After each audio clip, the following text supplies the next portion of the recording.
मध्य एशियाई आर्य शासक दोगले और दोहरे चरित्र के हैं।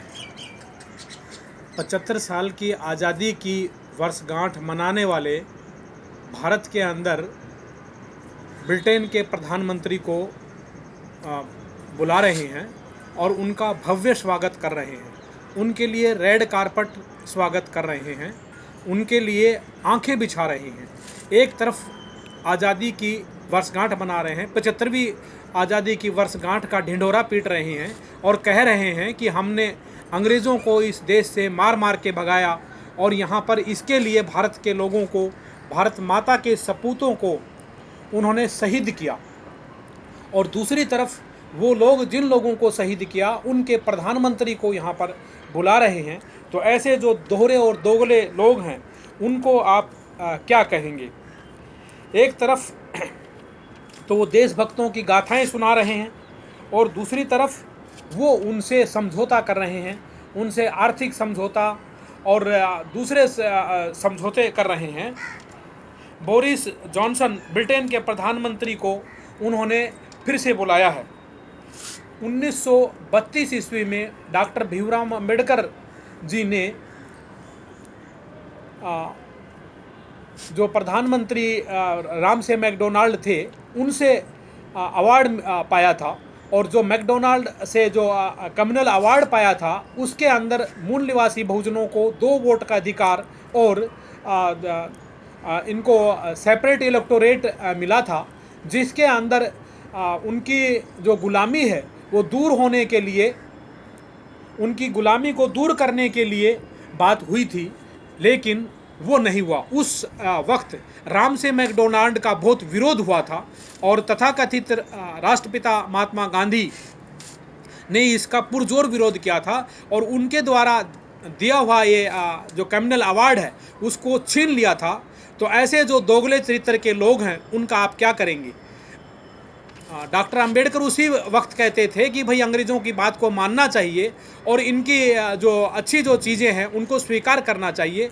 1927 ईस्वी में डॉक्टर अंबेडकर ने कहा था कि भाई साइमन कमीशन को आने दो, साइमन कमीशन कम इन।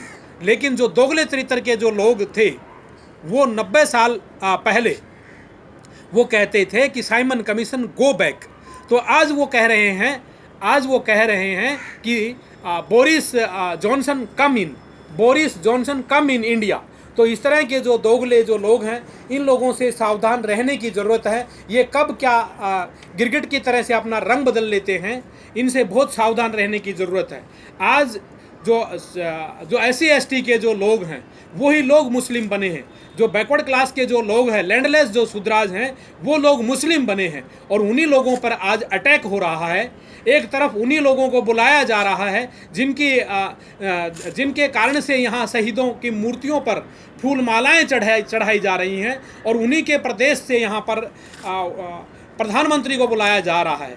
एक तरफ तो ये कहते हैं कि गाय की चर्बी वाले कारतूस का विरोध करने के लिए यहाँ मंगल पांडे ने क्रांति की, दूसरी उसी समाज के जो शासक वर्ग और प्रशासक लोग हैं, गाय का मांस खाने वाले जो ब्रिटेन के जो प्रधानमंत्री हैं या जो इंग्लैंड का जो देश है वहाँ से, इंग्लैंड देश से उसको बुला रहे हैं। तो ये दोगले चरित्र के जो लोग हैं, दोहरे मापदंड के लोग हैं, कब किस वक्त क्या कह सकते हैं और क्या कर सकते हैं, इनका कोई भी मुकाबला नहीं है। तो ऐसे लोगों से सावधान रहने की ज़रूरत है और अपने समाज को तैयार करने के लिए बहुजनों को अपने आप ही कार्य करना होगा। और उन लोगों को यहाँ पर रैलियों में भीड़ करने की बजाय, जंतर मंतर पर भीड़ करने की बजाय उनको हर वार्ड स्तर पर भीड़ करनी होगी, हर विधानसभा लेवल पर उनको भीड़ करनी होगी, हर लोकसभा लेवल पर उनको भीड़ करनी होगी और अपने संगठन को मजबूत करना होगा।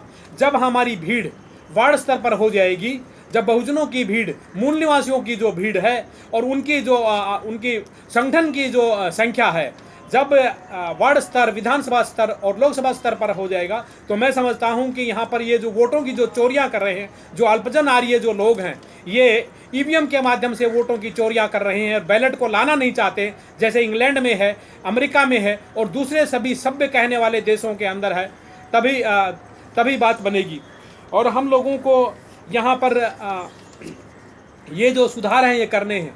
इन लोगों को शर्म नहीं आती है कि जो पड़ोसी मुल्क पाकिस्तान है, चीन है और दूसरे जो कंट्री हैं वहाँ पर वर्तमान आबादी के आधार पर जनप्रतिनिधित्व है और उसी के कारण से वहाँ इन देशों के अंदर, पाकिस्तान के अंदर, चीन के अंदर और जो दूसरे जो देश हैं वहाँ पर जो लोकसभा का क्षेत्र है वो 150 और 250 किलोमीटर पर नहीं है। वहाँ की जो लोकसभा का क्षेत्र है 15 और 20 किलोमीटर की एरिया के अंदर है। जब भारत के अंदर भी 15 और 20 किलोमीटर के दायरे में जब लोकसभा का क्षेत्र होगा तो यहाँ का एमपी लोगों से मिलेगा, उनकी बात सुनेगा, उनका काम करेगा। ये लोग, ये बदमाश और लुटेरे लोग आज भी भगवान और देवताओं के हथियारों से, उनकी गदाओं से, उनके तिरक बाणों से और फरसे और भाले से ही यहाँ का कल्याण कराना चाहते हैं। ये यहाँ के लोकतांत्रिक जो हथियार है, लोग जैसे वोट का हथियार है, उससे ये लोगों का कल्याण नहीं कराना चाहते हैं। तो इसलिए जिन भगवानों और देवताओं के हाथ में खंजर हैं, तलवारें हैं, भाले हैं, उनसे सावधान रहने की ज़रूरत है। और जो लोकतंत्र की बात करते हैं, जो बैलेट की बात करते हैं, उन लोगों को यहाँ पर लाना है और उन्हीं लोगों से ही कुछ हमको उम्मीद है।